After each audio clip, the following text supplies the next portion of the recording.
Fake news na palavra de Deus. Pior que isso, fake news patrocinada na Bíblia. Pois é, eu estou fazendo a leitura anual da Bíblia, naqueles planos de leitura que você acaba lendo o Novo Testamento 2 vezes, enquanto você lê o Velho Testamento uma vez. Recomendo esse plano de leitura para quem quiser ler a Bíblia todo ano, porque o desafio de ler a Bíblia linearmente, de Gênesis a Apocalipse, é muito difícil. Normalmente as pessoas desistem lá para Levítico, Números, né? Então, recomendo demais um plano desse de leitura. E no momento eu estou lendo 4 livros. Estou lendo Gênesis, Mateus, Esther e Atos, né? E acabei achando um paralelo entre Mateus 28, capítulo 28, e Atos 28, sobre essa questão da fake news e como ela acaba repercutindo na vida das pessoas, né? Bom, em Mateus 28 é o relato da ressurreição de Jesus, né, do ponto de vista aí de Mateus, né? E ele coloca aqui a forma como os líderes religiosos propagaram a notícia falsa de que Jesus, o corpo de Jesus, na verdade, foi roubado pelos discípulos de Jesus. Eu vou ler aqui Mateus 28, a partir do versículo 11. Enquanto as mulheres estavam a caminho, alguns dos guardas entraram na cidade e contaram aos principais sacerdotes o que havia acontecido. Eles convocaram uma reunião com os líderes do povo e decidiram subornar os guardas com uma grande soma de dinheiro. Instruíram os soldados. Vocês devem dizer o seguinte, olha aqui a fake news. Os discípulos de Jesus vieram durante a noite, enquanto dormíamos, e roubaram o corpo. Se o governador ficar sabendo disso, nós os defenderemos para que não se compliquem. Os guardas aceitaram o suborno e falaram conforme tinham sido instruídos.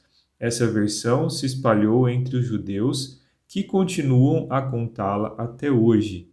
Percebam como é interessante essa última frase. Essa versão, essa fake news, se espalhou entre os judeus, que continuam a contá-la até hoje.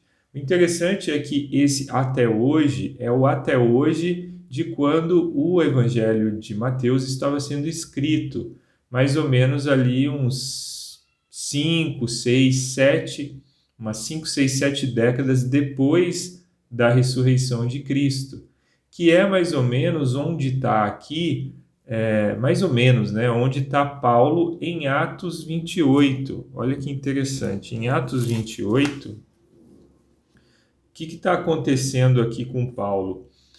Paulo está indo para Roma para se defender porque ele estava sendo acusado pelos líderes judeus, líderes religiosos, de estar causando tumulto com a tal da seita O Caminho, né, que era assim como era chamada fé cristã naquele momento ali na história.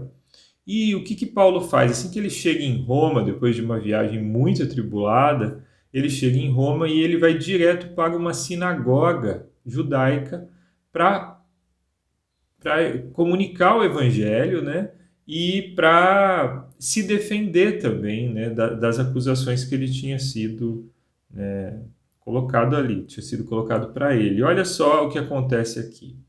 Então marcaram uma data e nesse dia muita gente foi à casa de Paulo. Ele explicou e testemunhou sobre o reino de Deus. E desde cedo até a noite procurou convencê-los acerca de Jesus com base na lei de Moisés e nos livros dos profetas. Alguns foram convencidos pelas coisas que ele disse, mas outros não creram. E depois de discutirem entre si, foram embora com essas palavras finais de Paulo. O Espírito Santo estava certo quando disse a nossos antepassados por meio do profeta Isaías: Vá e diga a este povo: quando ouvirem o que digo, não entenderão. Quando virem o que faço, não compreenderão. Pois o coração deste povo está endurecido. Ouvem com dificuldade e têm os olhos fechados, de modo que seus olhos não veem, seus ouvidos não ouvem, seu coração não entende e não se voltam para mim. Nem permitem que eu os cure. Olha que interessante, aqui a repercussão da fake news, daquela notícia falsa, moldando a vida dos judeus, dos líderes religiosos judaicos durante todo esse tempo. Então, quando Mateus escreve aquilo, e escreve aquele até hoje, ele está revelando um pouco disso que Paulo está vivenciando aqui na pregação do Evangelho. Era muito difícil que os judeus entendessem Jesus, aceitassem Jesus como o verdadeiro Messias, como aquele que realmente ressuscitou dos mortos. E o que eu acho mais doido disso tudo é que a gente pode pegar esse até hoje de Mateus e transportar até o nosso hoje. Porque a gente sabe que é muito difícil um judeu entender a verdade de Cristo Jesus. É muito difícil um judeu mudar essa visão de mundo que foi formatada por meio de uma fake news. A fake news de que, na verdade, Jesus era só mais um mestre e que, no final depois da sua morte, o corpo dele foi roubado por alguns discípulos.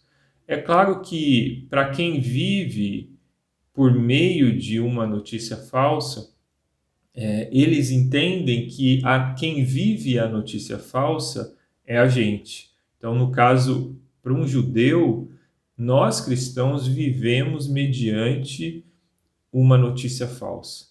Mas para nós sabemos que, nós cristãos, nós sabemos que eles vivem a partir de uma notícia falsa. Esse é o grande problema de uma fake news. A fake news, ela molda a forma como a gente entende o mundo, a forma como a gente constrói a nossa realidade. E para nós cristãos, a nossa realidade é que Cristo Jesus é a verdade, é o caminho e é a vida.